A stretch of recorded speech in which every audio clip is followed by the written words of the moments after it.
Guru saya Pak, nih saya tidak mengarang-arang, saya mengatakan ini karena ini yang diajarkan oleh guru kami di Al-Azhar.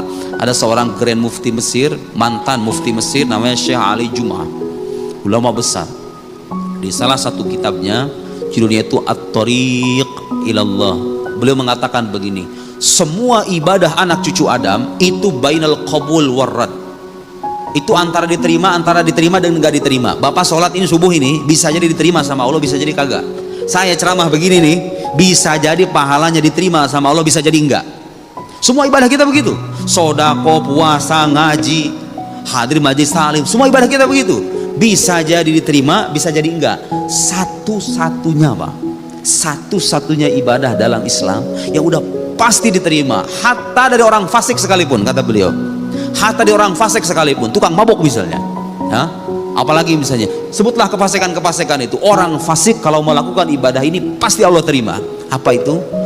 As-salah ala Nabi sallallahu alaihi wasallam, bersalawat kepada Nabi sallallahu alaihi wasallam. Kenapa kata beliau? Kenapa? Karena ini ibadah berkaitan langsung dengan kekasih Allah, Janabin Nabawi Syarif ya, kekasih Allah yang mulia.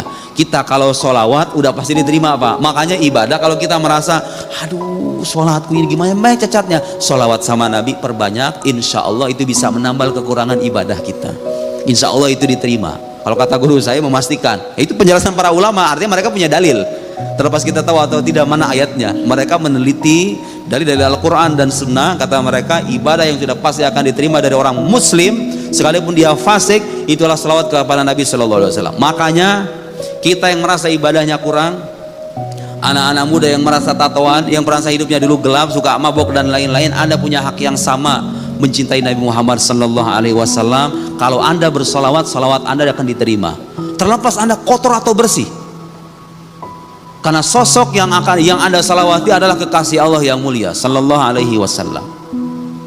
Kalau Bapak baca ayat Al-Quran dari mulai Al-Fatihah sampai An-Nas nih, buka ayat Al-Quran ya, Al-Fatihah sampai An-Nas, tidak pernah ada Pak, tidak pernah ada Nabi disebutkan secara jelas oleh Allah Subhanahu wa Ta'ala dalam Al-Quran, innallaha, sesungguhnya Allah, lihat Allah, bukan cuma Allah saja, wa malaikatahu, malaikatnya. Kurang besar apa itu? Kalau Allah saja sendiri melakukan ini sudah cukup menjadi bukti kebesaran. Ini Allah nggak cukup mengatakan dirinya, innallaha wa malaikatahu, Allah para malaikatnya yusalluna 'alan nabi, berselawat kepada Nabi, ya ayyuhalladzina amanu, wahai orang-orang beriman, sallu alaihi wasallimu taslima, berselawatlah kepada beliau.